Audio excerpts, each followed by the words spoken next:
आजकल पाकिस्तान में इंतखाबी इस्लाहात या इलेक्टोरल रिफॉर्म्स के मामले पे एक मीडिया में या सियासी हलकों में और कुछ अवामी हलकों में भी बहस चल रही है। इस बारे में कुछ हक़ाइक़ का जानना बहुत ज़रूरी है। ये जो इंतखाबी इस्लाहात हैं इनको आप तीन हिस्सों में तकसीम कर सकते हैं, लेकिन इससे पहले ये जानना बहुत ज़रूरी है कि मौजूदा हुकूमत जो PTI की क़यादत में इस वक्त मौजूद है उसके नज़दीक इंतखाबी इस्लाहात इंतहाई अहम जुज़्व की हैसियत रखती हैं।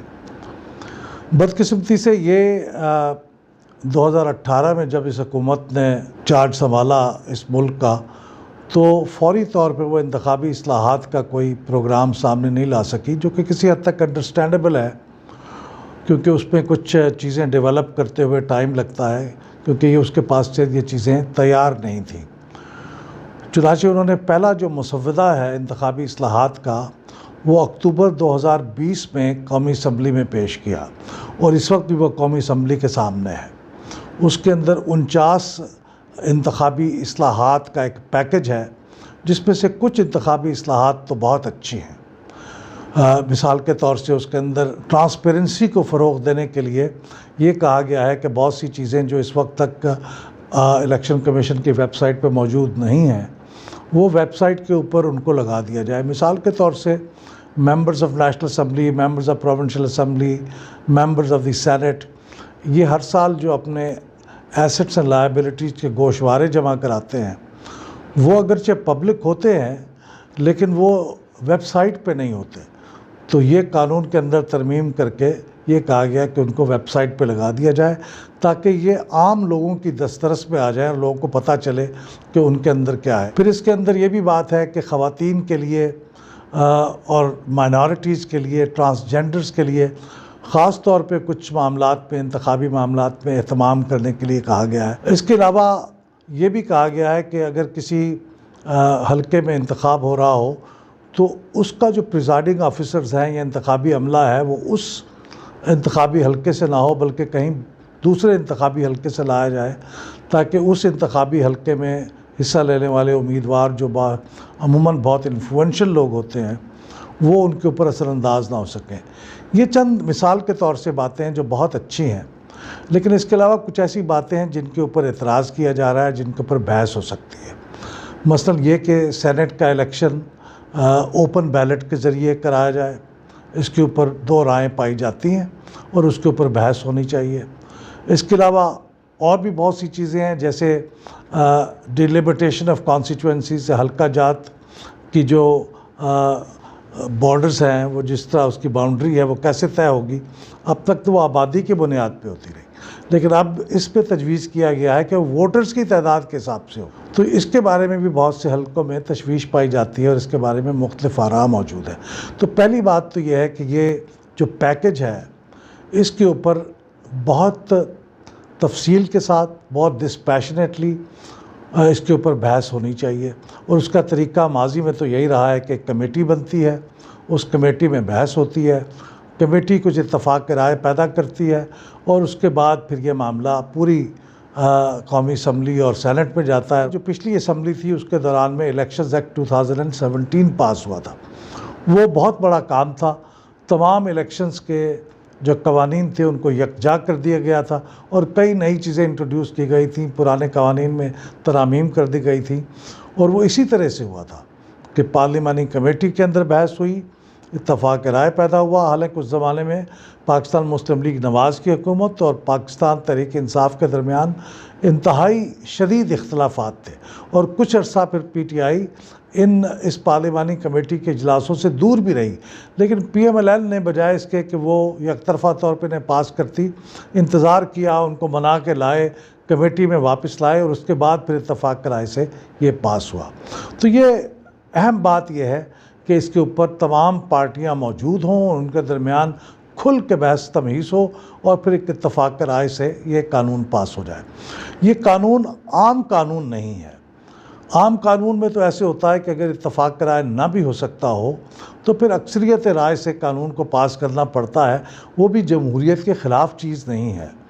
लेकिन जो इलेक्शंस का मामला है उसमें तो आप ये सब कुछ इसीलिए कर रहे हैं कि कल को जो इंतखाबात हों उनके ऊपर पूरी कौम का इत्तफाक राय हो और उसके नताइज पे फिर सब लोग उसको तस्लीम करें। लेकिन अगर आपका इत्तफाक राय नहीं होगा तो फिर बग़ैर इत्तफाक राय के किस तरह से यह मकसद हासिल होगा। इसलिए किसी भी तरीके से ये बहुत ज़रूरी है कि अपोजिशन के साथ आप बैठें और आप उसकी कमेटी के अंदर बैठ के इत्तफाक राय हासिल करें, और उसके लिए आपको एक माहौल बनाना होगा।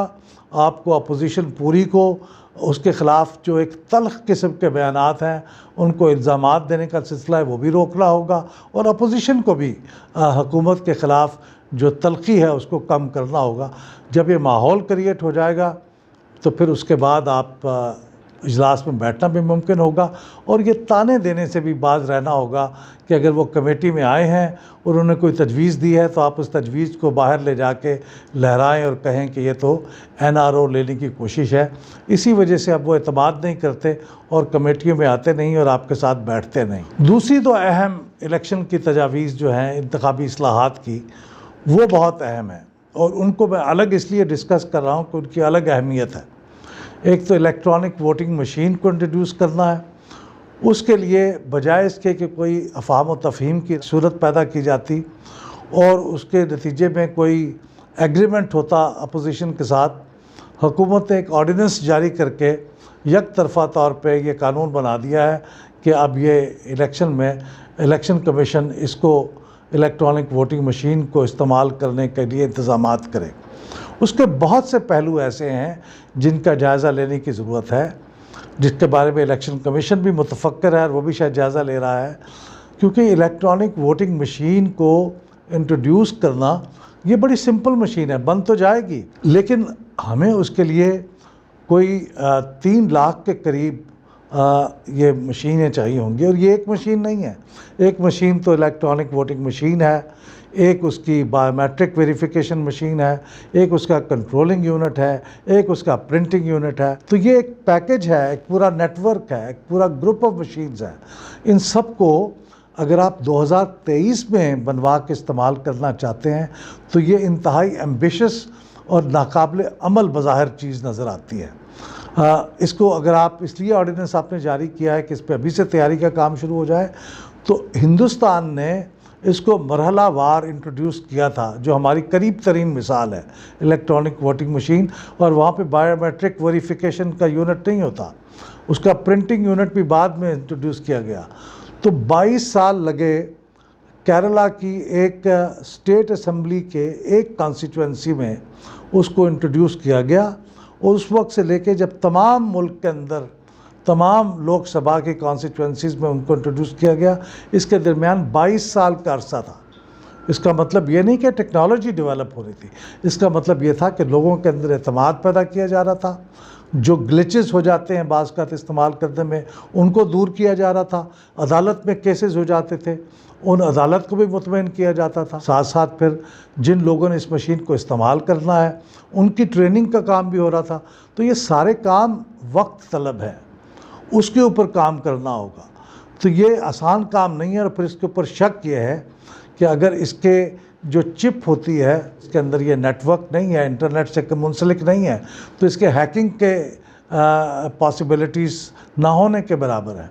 लेकिन इसकी जो चिप है वो अगर तब्दील कर दी जाए, काउंटिंग से पहले कुछ ऐसा हो जाए, तो ये शकूक मौजूद हैं, उन शकूक को दूर करना होगा।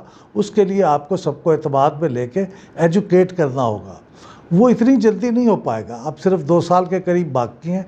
इस अरसे में प्रोक्योरमेंट भी एक चैलेंज होगा, क्या इतनी मशीनें इस तादाद में आप हासिल कर पाएंगे। फिर उनके ऊपर जो माली खर्चात होंगे वो तो आप किसी तरीके से आप खर्च कर लेंगे, लेकिन फिर उसके बाद क्या वो वर्थवाइल होगा, उससे वो फ़ायदा हासिल होगा जो होना चाहिए। आप तो ये चाहते हैं कि इलेक्शन के नताइज इतने क्रेडिबल हों कि कोई उसके ऊपर उंगली ना उठा सके।